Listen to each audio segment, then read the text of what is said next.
संजय शर्मा और आप देख रहे हैं 4PM न्यूज नेटवर्क। मैंने आपसे वादा किया था कि समाज के उन चुनिंदा लोगों को आपके सामने लाऊंगा और उन बातों को आपके सामने लाऊंगा जो समाज में किसी के लिए एक आदर्श बात हो सकती है, किसी के लिए भी प्रेरणा दे सकती है। मुझे कभी कभी जिंदगी को पढ़ना, जिंदगी को देखना और जिंदगी को समझना बड़ा रोचक लगता है और खास तौर से ऐसी जिंदगियों को देखने के लिए बड़ा मन करता है जो कहीं से कहीं पहुंच जाते हैं। एक छठी क्लास में पढ़ने वाला बच्चा गांव में टमाटर आलू बेचने के लिए बाजार जाता है क्योंकि घर की पारिवारिक परिस्थितियां खराब हो चुकी होती हैं। छठी क्लास के बाद वो 9वीं क्लास तक आते आते चाय की दुकान लगाता है, चाय की दुकान पे चाय बेचता है। कुछ महीने बाद छोटी परचूनी की दुकान खोलता है और धीरे धीरे जिंदगी का ये सफर आगे शुरू करता है, संघर्षों के साथ शुरू करता है। और एक दिन देखते देखते वो शहर के एक बहुत बड़े इंस्टीट्यूट SR ग्रुप का मालिक बन जाता है, जहां उसके 13,000 से ज्यादा लोग काम कर रहे होते हैं और सैकड़ों करोड़ों की संपत्ति उसकी अपनी हो जाती है और अपनी मेहनत के नाम पर। हम बात कर रहे हैं SR ग्रुप के चेयरमैन पवन जी से। आज हम उनसे उनकी जिंदगी के इन फलसफों को समझने की कोशिश करते हैं और जानते हैं कि आखिर इस मेहनत के पीछे क्या है राज। पवन जी, बहुत बहुत स्वागत है आपका हमारे साथ बातचीत में। कुछ जादू जैसी जिंदगी है आपकी, जैसा मैंने अभी तक पढ़ा और सुना आपने। मैं जानना चाहता हूं कि शुरुआत जब आप करने के लिए, बचपन आपका जो था, कैसा बचपन था आपका वो? वैसे तो मैं जमींदार खानदान में पैदा हुआ। बचपन तो थोड़ा सा शानदार रहा, बड़ा अच्छा रहा, रोमांटिक रहा। जैसे जैसे ज़िंदगी का पड़ाव हम अब देखते गए, थोड़ा बड़े होते गए, संघर्षों से पाला पड़ता चला गया और संघर्ष उस कदर से हमको घेर लिए कि अपनी जीविका कैसे चलाई जाए, अपना परिवार कैसे पाला जाए, क्योंकि कुछ ऐसे परिस्थितियां बन गई थी जिसकी वजह से अपने रोजी रोटी चलाना बड़ा मुश्किल हो गया था।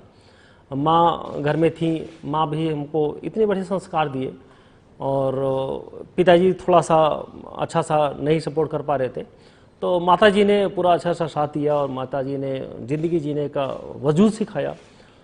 माताजी बड़ी प्रेरणादायक हमारी रहीं और अभी तक रही है मेरे साथ में। अभी आज से 2 साल पहले हमारे साथ नहीं रही, लेकिन उनके साथ में मैंने ज़िंदगी को जी ना सका। पहला साउंड हमको अच्छी तरह याद है, जब राम लिख नहीं पा रहे थे तो राम लिखना सिखाया था। एक डंडा खींचा, फिर ऐसे खींचा, फिर राम। आज भी हमारे दिमाग में अंकित है मैंने राम कैसे सीखा था। फिर उन्होंने एक संघर्षशील, एक बहुत ज़बरदस्त कर्मशील महिला थी, उसकी वजह से उनको, हम 4 भाई बहन हैं, मुझको लगता है हम चारों लोगों को कर्मशील बनाया।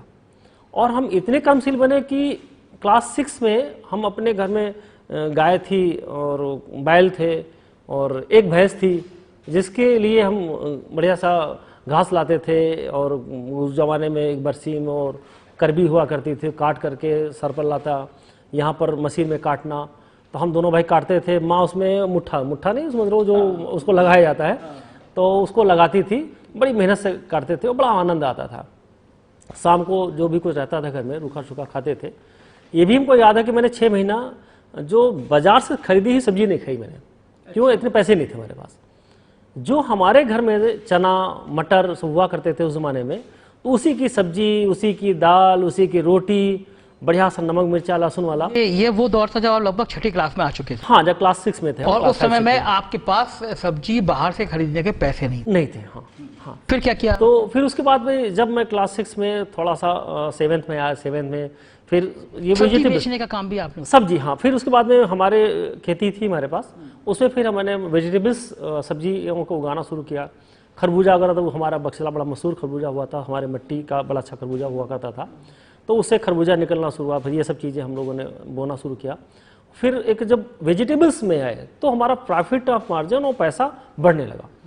फिर जो हमारी एक जो ट्रेडिशनल खेती होती है गेहूँ धान और अरहर की, इससे हट करके जब इधर आए तो हमारा कुछ पैसा, माली हालत अच्छी होना शुरू हो गई। तब उसके बाद में आपने 9वीं क्लास में चाय की दुकान खोली? हाँ, फिर 9th में हमने 700 रुपये से एक चाय की दुकान की शुरुआत की। और बड़े कॉन्फिडेंस, इसी बक्से तालाब चौराहे पर एक छप्पर सही बढ़िया सी डाल करके, और उसी के नीचे बड़े कॉन्फिडेंस सहित पहले दिन 5 लीटर दूध और 2 किलो चीनी और 250 ग्राम चाय की पत्ती और फिर कुछ चाय का मसाला मैंने बनाया था, जिसकी वजह से आज हमारी लाइफ का टर्निंग पॉइंट हुआ।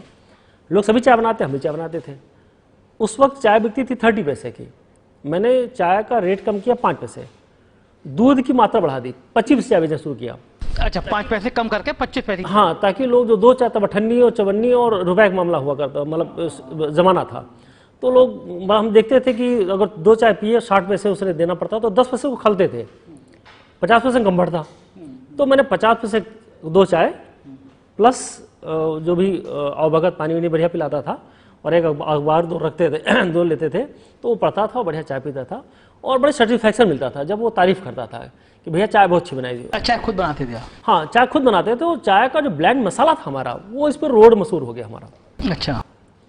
चाय में मैं क्या करता था, जायफल है, दालचीनी है, काली मिर्च है, लौंग है, बड़ी इलायची है, छोटी इलायची बड़ी महंगी पड़ती तो बड़ी इलायची डालते थे और कूट करके ब्लेंड मसाला बनाते। मतलब ये काम आप कब कर रहे थे? जब आप 9वीं क्लास में पढ़ते थे? हम 9th क्लास में थे, 9th क्लास में थे तब मैं ये काम करना शुरू किया। बच्चा नेकर पहने को चाय बनाते हो? हाँ, बढ़िया मजा आता था, बड़ा आनंद आता था हमको और कुछ नहीं। देख, उस वक्त मैं छत्री पुराण कुल में पैदा हुआ, तो जब चाय की दुकान खुली तो हमारे ही जो रिलेटिव थे, हमारे जो फ्रेंड सर्किल थे, हमारे गांव के जो लोग थे, वो बड़ी गिरी निगाह देखते थे यार ये छत्री होकर के चाय बेच रहा है, ठाकुरों का बेटा ठाकुरों बेचा चाय बेच रहा है। और दूसरा इनके क्लास हो गए अपने से जो लोअर कास्ट थी, जहर तो है ही हमारे समाज में, तो उनकी क्लास हो गए तुम्हें। तो सिंह कभी घास नहीं खाया करते हैं और मर जाना पर कबूल करते हैं, लेकिन परिस्थितियाँ ऐसी थी तो हमको सब कुछ सहना पड़ता था। उन सब जाति के लोगों के गिलास भी धोए? हाँ, और बड़े मन से, उसमें ये नहीं कि हम बड़े दबे मन से बड़ा कॉन्फिडेंस लूज करके। फिलॉसफी ये कि जो काम करो मन से किया, बस हमारा ये था, भाव से काम करते थे, सेवा भाव से करते थे। तो उसका फायदा ये रहा कि जो भी लोग हमारे यहाँ आते थे वो सेवा भाव की वजह से हम 27वें दिन जो 5 लीटर दूध मैंने लिया था पहले दिन, वो करीब हमारा दूध पहुंच गया 72 लीटर या 80 लीटर का आसपास पहुंच गया। अच्छा, मतलब इतनी बड़ी ग्रोथ 1 महीने के अंदर। Very good. और इस सीतापुर रोड से गुजरने वाला हर व्यक्ति चाय पीना हमारे यहाँ शुरू कर दिया। जब भी अगर उसको साइकिल से जा रहा है या पैदल जा रहा है तो एक बार चाय पीने आता था। इतना मशहूर हो गया 1 महीने के अंदर। नाम याद है आपको? क्या नाम रखा था आपने उस दुकान का? चाय की दुकान? चाय की तो तब नाम नहीं हुआ करता, नाम नहीं हुआ करता, सिर्फ चाय की दुकान होती थी। हाँ। तो उस वक्त नाम नहीं हुआ करते थे। हाँ, फिर उसके बाद मैंने जब अच्छा सा 6 महीने करीब मैंने चाय बेची होगी, 6-7 महीने बेची होगी, और 7वें महीने फिर मैंने 7,000 रुपये उससे कमाए चाय की दुकान। 7 महीने में 7,000 रुपये कमाए, तो बड़ा कॉन्फिडेंस आया कि बहुत खूब बढ़िया पैसा कमा लिए। तो फिर परचून की दुकान मैंने खोली उसी इलाके में, उसी जगह पर। मतलब हम लोग जहाँ बैठे हुए हैं यही आपका पैतृक घर है, पैतृक गांव यही? ये पैतृक गांव हमारा है, लेकिन बक्सलाब चौराहा जो है वो हमारा, हाँ, वो हमारा कर्म स्थली है, जन्मस्थली ये है, कर्मस्थली बख्शी। कर्मस्थली वो शायद 2 या 1.5-2 किलोमीटर ही दूर होगा, मुश्किल से 1.5 किलोमीटर होगा। वहीं पे आपने परचूनी की दुकान? हाँ, परचूनी की दुकान खोली, उससे जस्ट पीछे, ताकि दोनों काम एक साथ हो जा रहे थे। तब दुकान, ये चाय का होटल भी चल रहा था और परचूनी दुकान भी चल रही थी। फिर कुछ दिन बाद कुछ बैलेंस नहीं कर पा रहे थे, मैनेज नहीं कर पाए, फिर चाय की दुकान बंद कर दी गई और परचून दुकान चलाई। फिर एक फोटो स्टूडियो खोला, मतलब चाय की दुकान, फिर परचूनी की दुकान और फिर फोटो स्टूडियो। हाँ, फिर 6 महीने बाद, सब 6 महीने में हुआ है, फिर 6 महीना गैप। चाय की दुकान 6 महीने, परचूनी दुकान 6 महीने और फोटो स्टूडियो। ना, परचूनी दुकान तब चल रही, अब परचूनी दुकान के साथ साथ फोटो स्टूडियो। हाँ, फोटो स्टूडियो साइड में छोटी जगह लेकर के उसमें फोटो स्टूडियो खोला, खुद डेवलप करते थे, सीखा होगा। हाँ, सभी लोग फोटो ऐसे ही, हाँ, डेवलप करते थे। डेवलप करने के बाद फिर अच्छा नहीं चला, फिर उसके बाद हम लोगों ने उसको बंद किया। बंद करने के बाद फिर उसमें कपड़े की दुकान खोली मैंने। तब 20,000 लोन लिया था मैंने, पहला लोन हमारा लाइफ का, कपड़े की दुकान। कपड़े दुकान के लिए। ये कौन सी सन की बात रही होगी? ये 1983 की बात है। 1983 में कपड़े की दुकान के लिए 20,000 रुपये लोन? हाँ, 20,000 रुपये की दुकान मैंने खोली। और जब 20,000 मैंने दुकान खोली तो वो जो बैंक मैनेजर था, ये जात का कभी कभी बड़ा बुरा असर होता है, तो बैंक मैनेजर था टंडन जी थे एक हमारे, तो बड़े अच्छे व्यक्ति थे। तो उन्होंने हमको कहा ठीक है यार, तुम बहुत मेहनती लड़के हो, तुमको लोन लेकर के कोई बड़ा क्यों नहीं करते हो? तो मैंने क्या किया जाए कि कपड़े दुकान खोलो, जगह आप पास है। तो मैंने कहा ठीक, खोलते हैं, तो आइए मैं आपको लोन देता हूँ। और जब बुला तो लिया उसने, लेकिन 3 महीने दौड़ा दिया हमको। इतना हम लोग परेशान हो गए कि लोन नहीं चाहिए हमको। जब ये गुस्सा हम आ गए कि लोन नहीं चाहिए, तो वो उसी दिन उसे लोन सैंक्शन लेकर के शाम को लेटर आया। वो कह रहा था कि आप लोग छत्री हो, तुम्हारा गुस्सा कितना है, तुम्हारा पेशेंस तुम्हारे अंदर कितना, ये चेक कर रहा था। गजब। तो वो आज भी उसको हमको बात याद है कि अगर बिजनेस करना है तो पेशेंस बहुत जरूरी है। हाँ, और बगैर पेशेंस आप बिजनेस नहीं कर सकते हो। वो सीख आज तक बरकरार है, जिसकी वजह से पेशेंस मेंटेन रहता है कि कभी बहुत ज़्यादा एक्साइट होकर के ऐसा काम नहीं करना है। तो उस बैंक मैनेजर की सीख से फिर मैंने कपड़े दुकान खोली।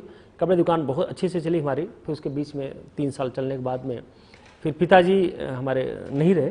हम तो पिताजी पूरा संयुक्त फैमिली थी, तो 89 में पिताजी नहीं रहे। फिर 90 में हम लोगों ने एक हिंदुस्तान लीवर की एजेंसी ली।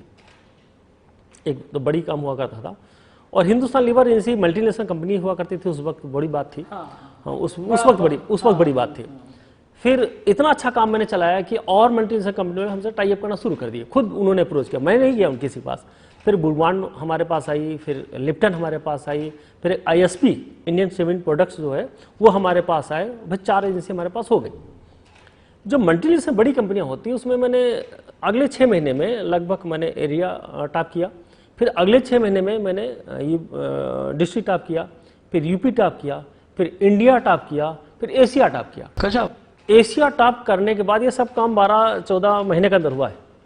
हाँ, तो 14वें महीने 15वें महीने में हम जब एशिया टॉप किया तो हमको एक सिकंदर आजम, अच्छा, सिकंदर आजम का खिताब मिला। हिंदुस्तान लीवर ने। हाँ, हिंदुस्तान लीवर ने, वो जो इंडिया का वर्ल्ड का सबसे बड़ा वो हाँ उस वक्त था, तो सिकंदर आजम का खिताब मिला हमको दिल्ली में। और उस वक्त हमारा 25 मिनट का इंटरव्यू आया टीवी पर, दूरदर्शन पर। अच्छा, हाँ, उसमें तो दूरदर्शन बहुत ब्रांड तो बड़ी बात थी, 25 मिनट उस वक्त दूरदर्शन मिलना बड़ी बात थी अपने आप में। लेकिन ऐसा कुछ था अलौकिक जिस पे हमारा बढ़िया इंटरव्यू हुआ। इंटरव्यू देने के बाद में फिर एक कॉन्फिडेंस आया कि यार हम लगता है हमको सेलिब्रिटी हैं और हम लोग किसी दूसरे काम के लिए भेजे गए हैं, बड़ा काम हम लोग कर सकते हैं। फिर धीरे धीरे फिर मल्टीनेशनल कंपनी थी, फिर मैंने इन कंपनियों से हमारा अच्छा। आपको अवार्ड कहाँ मिला? अवार्ड में दिल्ली में ताज होटल में। कैसा लगा उस समय चाय की दुकान से सब्जी बेचने से लेकर और फिर ताज? उस वक्त एक मोटी सी चैन मिली थी सोने की, आज हमको याद है, और माँ के लिए साड़ी मिली थी और बड़ा सम्मान मिला था। और पिनाज मिसानी होटल सब दिल्ली देख करके चकाचौंध था, लगता है दूसरी दिन हम आ गए। पहली बार गए थे आप दिल्ली? था पहली बार दिल्ली गए थे, फर्स्ट टाइम। तो एक बड़ा कॉन्फिडेंस लेके करके वहाँ से बड़े सपने बुनते हुए, ट्रेन में नींद नहीं आई, रात भर सपने बुनते रहे कि कितना बड़ा सम्मान, पहली बार देखा था दुनिया कैसी होती है। उस पल में लगा क्या आपको? जैसे बस ये लग रहा था कि अब हम कुछ और बड़ा करेंगे। हाँ, कुछ और बड़ा करने के लिए फिर ये भावनाएं थी। फिर इसके बाद यहाँ पाने के बाद फिर एक ब्रिफील्ड का मैंने काम किया, ब्रिफील्ड खोला, मतलब ब्रिफील्ड खोला। हमारी कुछ ज़मीनें थी, कुछ ली मैंने ठेके पर, कुछ उधार। और जब भट्ठा का मैंने काम शुरू किया तब भी हमारा भट्ठा अच्छा चला और बड़ी मेहनत किया उसमें, बड़ा रिस्क भी होता है, लेकिन अच्छा किया। फिर 1 हुआ, फिर 2 हुआ, फिर 3 हुए, फिर 4 हुए, फिर इसी तरह फिर लैंड लेते गए। आपके एक सेकंड में आपके क्या क्या काम याद रखे जाएं? सब्जी बेचना, चाय बेचना, हिंदुस्तान लीवर की कंपनी चलाना, कपड़े की दुकान खोलना, ईंट के भट्टे खोलना, ये सब लगातार मतलब 1-2 साल के अंदर बढ़ते चले गए। 1 to 1 होता चला गया, करते गए, अब आगे बढ़ते गए, करते गए। बड़ा मजा आता था हमको, रिस्क लेना बड़ा अच्छा लगता था। हम बहुत सारी बार जीरो हुए, जब भट्टा खोले तब जीरो हुए, जब चाय दुकान खोली, चाय दुकान का मतलब पैसा खत्म हो हाँ, मतलब 700 रुपये पूरी पूंजी, चाय दुकान खोल दी, घर में पैसे खत्म। पूरी पूंजी 7,000 रुपये, जनरल स्टोर दुकान खोल दी, पूरी पूंजी खत्म। फिर इसी तरह जब भट्टा खोला तो पूरी पूंजी खत्म, उधार और भी ले लिया, फिर भट्टा खोल दिया। भट्टा खोलने के बाद आप विश्वास करिएगा 4 भट्टा मालिक था, तभी मैं किराए पर मकान रहता था। ये पेशेंस और डाउन टू अर्थ ऊपर वाला ने दे रखा था कि 4 भट्टा मालिक जहाँ इतना बड़ा प्रोडक्शन हो रहा हो, तब भी मैं किराए पर मकान रहते थे, छोटी सी गाड़ी लेकर के, कि नहीं बहुत बड़ा करना है, उसके लिए हमको बड़ी तपस्या, बड़ी कुर्बानी देनी पड़ेगी। उस कुर्बानी का प्रतिफल यह रहा कि हम आगे चल के जैसे बढ़ते गए, बेटी हमारी जैसे बड़ी हो रही थी, बेटा हमारा बड़ा हो रहा था, बेटा बड़े संस्कारी रहे और संस्कार के साथ पढ़ते गए। बेटी का सपना था मैं डॉक्टर बनूंगी, भी आँख की डॉक्टर बनूंगी। फिर इसी तरह मैंने बेटी को जगह जगह पर जब इंटर का एग्ज़ाम दे रही थी, तो उस वक्त उसको कई जगह पर हम एग्ज़ाम दिलाने गए, इंटरव्यू दिलाने गए, वो जो पेपर्स होते हैं, इंट्रेंस एग्ज़ाम होते हैं, पेपर दिलाने गए। तो एक्सपीरियंस अच्छा नहीं रहा दूसरे कॉलेजों का। उसकी वजह से हम वहीं पर, एक दोपहर का टाइम था, 2 बजे के आसपास, एक कॉलेज से बाहर, इंजीनियरिंग कॉलेज बाहर बैठ करके एग्जाम हम बेटी अंदर दे रहे थे, मैं बाहर बैठा था, ना कोई छाया था, ना पानी व्यवस्था थी। बड़ा अजीब अंदर था कि यार ये कैसा कॉलेज है, कैसी व्यवस्था, कहाँ कुछ हमको सपोर्ट नहीं मिल रहा। एक दिन मैं भी इंजीनियरिंग कॉलेज चेयरमैन बनूंगा और खोलना है हमको। ये इसी एक सेकंड, ये कौन से सन की बात? ये हमको लगता है 2005-6 की बात है। 2005-6 की बात है। हाँ। आपने सुना कि एक कैसे एक बच्चा चाय की दुकान खोलने से पहले सब्जी बेचता है, फिर चाय की दुकान खोलता है, फिर परचूनी की दुकान खोलता है, फिर कपड़े की दुकान खोलता है, फिर ईंट का भट्टा खोलता है। बच्चे बड़े होते हैं, बच्चे को स्कूल ले जाता है और फिर जब स्कूल में एग्जाम के दौरान में कोई पेड़ नहीं देखता है, कोई छाया नहीं देखता है, तो सोचता है कि मैं भी अपना एक इंजीनियरिंग कॉलेज खोलूंगा। है ना ये रोचक करने वाली बात और सपने देखने जैसी वाली बात। हम इन बातों का सिलसिला जारी रखेंगे पवन जी से एक छोटे से ब्रेक के बाद।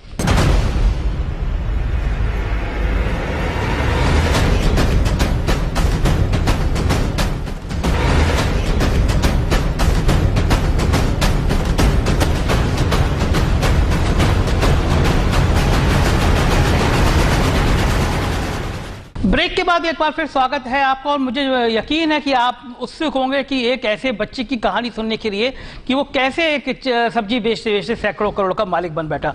पवन जी, बहुत रोचक है, बहुत जानकारी भरी और बहुत प्रेरणादायक बात भी है कि आप अपनी बच्ची को एडमिशन के लिए गए और वहाँ पर अगर सुविधा नहीं मिली तो आपने सोचा कि आप ही अपना एक इंजीनियरिंग कॉलेज खोलेंगे। तो ये ख्याल जब आया तो शुरुआत फिर कैसे की आपने? उस वक्त हमारे पास पैसे बहुत कम हुआ करते थे और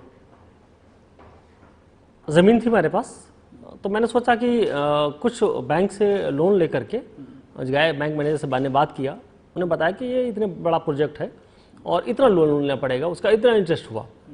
तो बड़े भाव थे कि बड़े मैं मन से, क्योंकि हमारी बेटी इंजीनियरिंग जब वो मेडिकल के लिए तैयारी कर रही थी, तो मैंने देखा कि जो बच्चे गरीब बच्चे हैं या बाहरी बच्चे हैं, वो बहुत सारे पेरेंट्स मिलना जुलना होता था हमारा। सब लोग बाहर बैठते थे, बातें हम लोग एक ही कैटेगरी हुआ करते थे, सही बात तो सब बातें करते थे कि ये समस्या है, वो प्रॉब्लम हो। तो मैंने कहा एक बार सोचा कि यार इनकी जो समस्याएं हैं, इनकी समस्या को दूर करने के लिए मैं कुछ बड़ा काम करूंगा।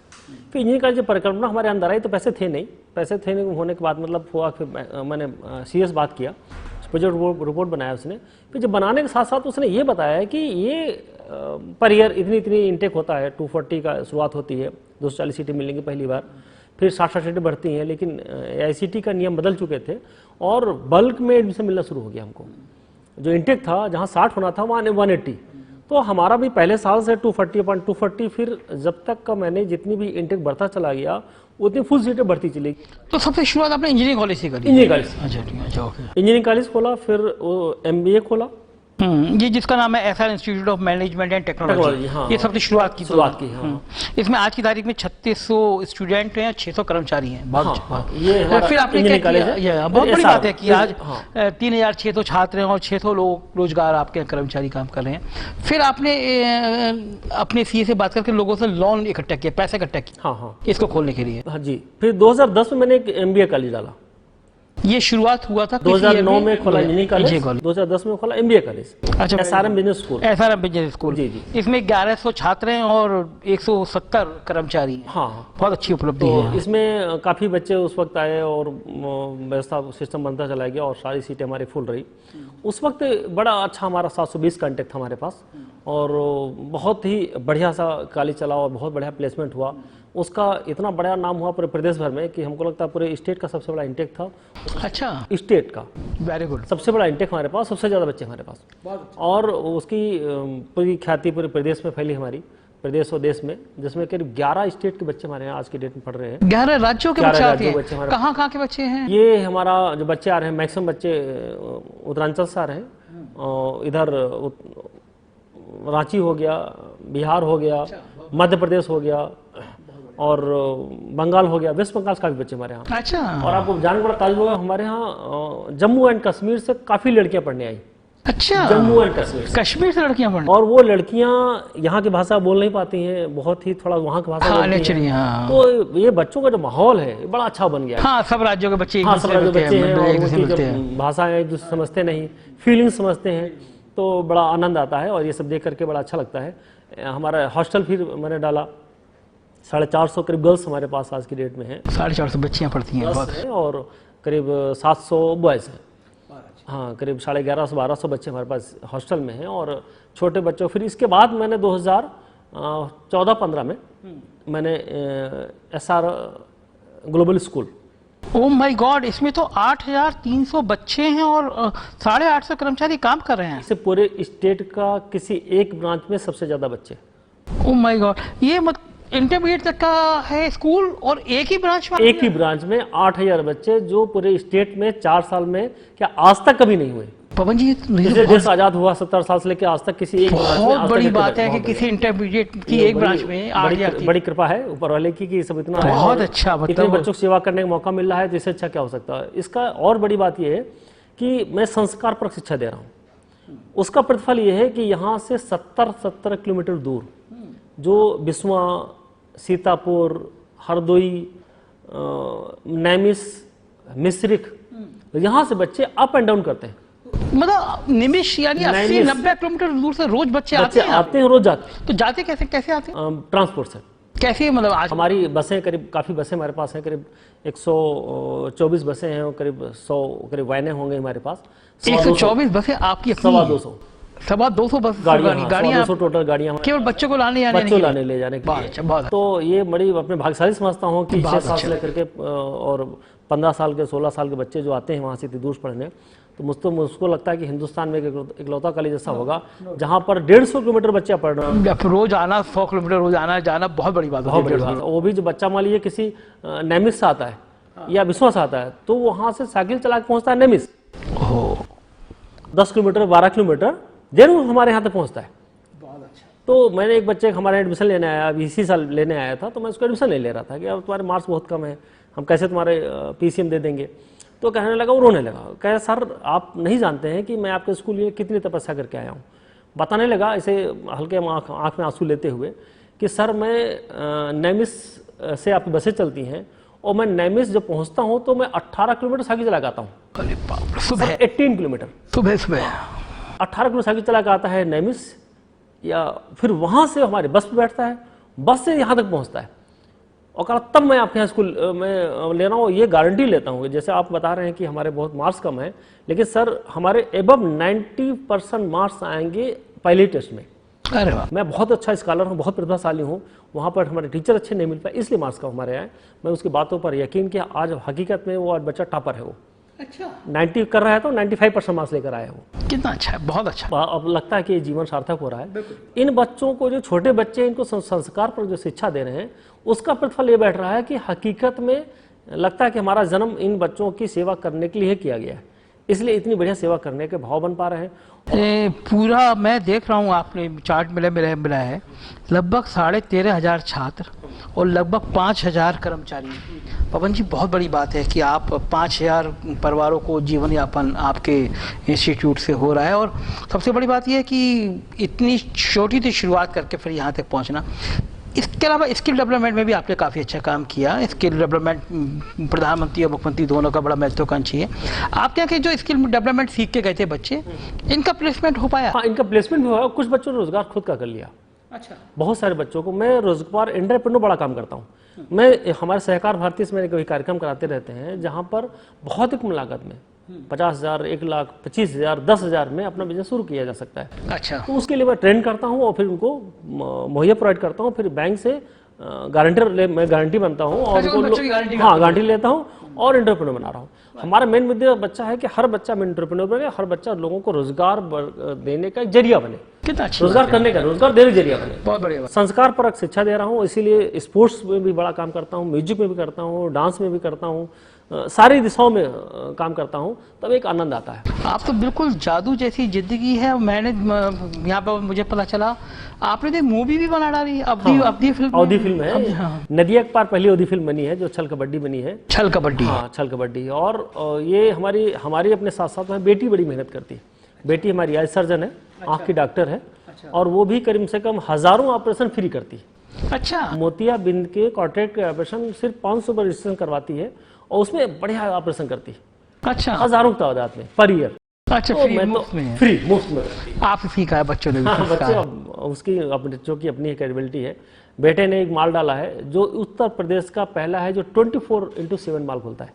24 घंटा माल खोलता है, किसी भी टाइम आप जाए। तो बच्चे भी अच्छा काम करें। दामाद जी का हमारा रेडियोलॉजिस्ट है और एक्सपर्ट है।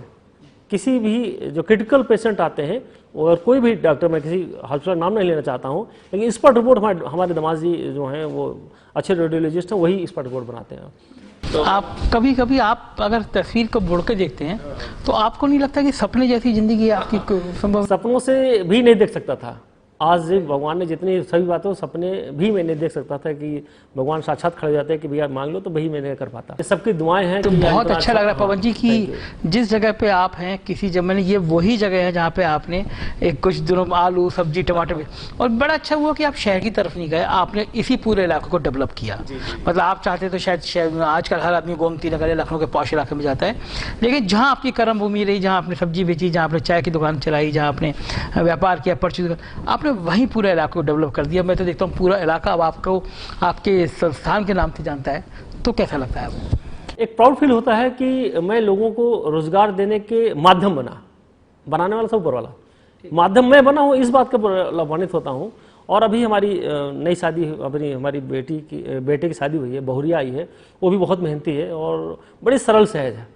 हम 5 लोग हैं, हमारी वाइफ और हमारा बेटी दामाद और हमारे बेटा बहू, 6 लोग हैं। 6 लोगों की फैमिली इतनी सरल सहज है कि मैं भगवान को धन्यवाद देता हूं कि बड़े सब बच्चे डाउन टू अर्थ हैं और बड़े अच्छे से काम करते हैं, बहुत मेहनती हैं। सारे बच्चे हैं वो हम मिलकर के 15 घंटे से कम को मेहनत नहीं करता है, बस 15 से 16 घंटा सब हार्ड वर्कर हैं और सब समाज में सकारात्मक भाव से काम करते हैं, मनोयोग से काम करते हैं। और हकीकत ये है कि जिस भाव से हम कोई भी काम करते हैं तो उसका भाव का प्रभाव दिखाई पड़ता है।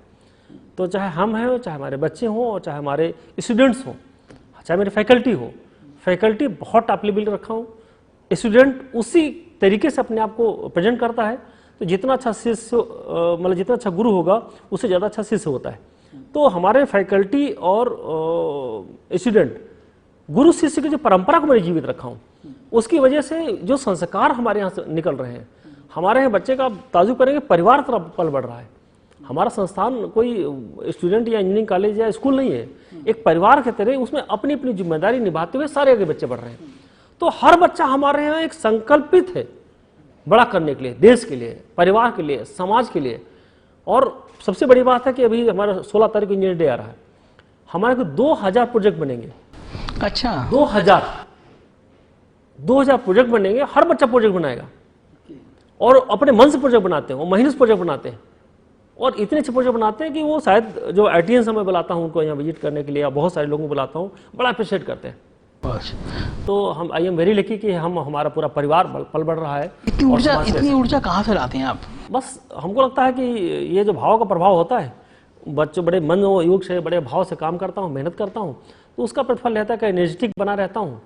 55-56 साल की उम्र हो गई, फिर मज़े से बिंदास मेहनत करता हूँ और 16 घंटे काम करना हमारा एक हार्ड वर्क तरीके से काम करता हूँ, तो पता भी नहीं चलता कब 16 घंटे काम कर लिया। पवन जी, आखिरी सवाल, ऐसी जिंदगी में क्या चीज़ रह गई जो सोचते हैं आप कि अभी ये और हासिल करना है? मुझको लगता है कि अभी तो शुरुआत है और भगवान ने जो हमको पैदा किया है तो बहुत बड़े काम करने के लिए पैदा किया है। ये तो वो छोटी सी शुरुआत है अभी, और अभी बहुत हमसे काम कराएगा। वो इतना काम कराएगा शायद मैं ना पहले सोचा था सपनों में, ना आज मैं ख्वाब में देख सकता हूँ। लेकिन ये पता है कि बहुत बड़ा काम कराएगा इन्हीं हाथों से, और समाज का बड़ा कल्याण होगा, देश का कल्याण होगा, पूरे विश्व का कल्याण कराएगा, निश्चित कराएगा। इस तरह मैं संकल्पित हूँ। क्या करेगा पता नहीं। आपका इशारा राजनीति में आने का तो नहीं है? ये तो मैं नहीं कह सकता, ये भाग्य और ये सब ऊपर वाला कब कहाँ किस लाइन में ले जाए कुछ पता नहीं चलता है। वो जो कराएगा वो अच्छा ही कराएगा, बुरा नहीं करा सकता। ये हमको पता है कि वो जो भी कराएगा बहुत बेहतरीन कराएगा। ये बहुत दूरदृष्टा देखता, हम लोग वहाँ तक देख ही नहीं पाते। बहुत बहुत धन्यवाद। आज आपसे बात करके सच में ऊर्जा लगी और लगा कि सकारात्मक कामों से भी ज़िंदगी में आगे बढ़ा जा सकता है। ये थे पवन जी, और आप सुन रहे थे कि कोई व्यक्ति कितने सकारात्मक विचारों से ज़िंदगी में कितना आगे तक जा सकता है। प्रदेश का ही नहीं, देश का शायद ही कोई बड़ा राजनेता ना हुआ होगा जो इस इंस्टीट्यूट में नहीं आया हो, इस इंस्टीट्यूट में आके उसने यहाँ के कामों की सराहना नहीं की होगी। पवन जी खुद लखनऊ के या प्रदेश के हर बड़े सामाजिक जितने कार्यक्रम होते हैं उसमें सहभागिता निभाते रहते हैं, और मुझे लगता है कि ये सपनों की वो उड़ान है जिसको जितना बड़ा ऊंचा उड़ना चाहो, आसमान आपके सामने है, आसमान आपके ऊपर है। आपके अंदर हिम्मत चाहिए, हौसला चाहिए, ईमानदारी से काम करने की जज्बा चाहिए और मेहनत चाहिए और ईश्वर पे भरोसा चाहिए, तो आप में से भी कोई पवन सिंह बन सकता है। बहुत बहुत शुक्रिया।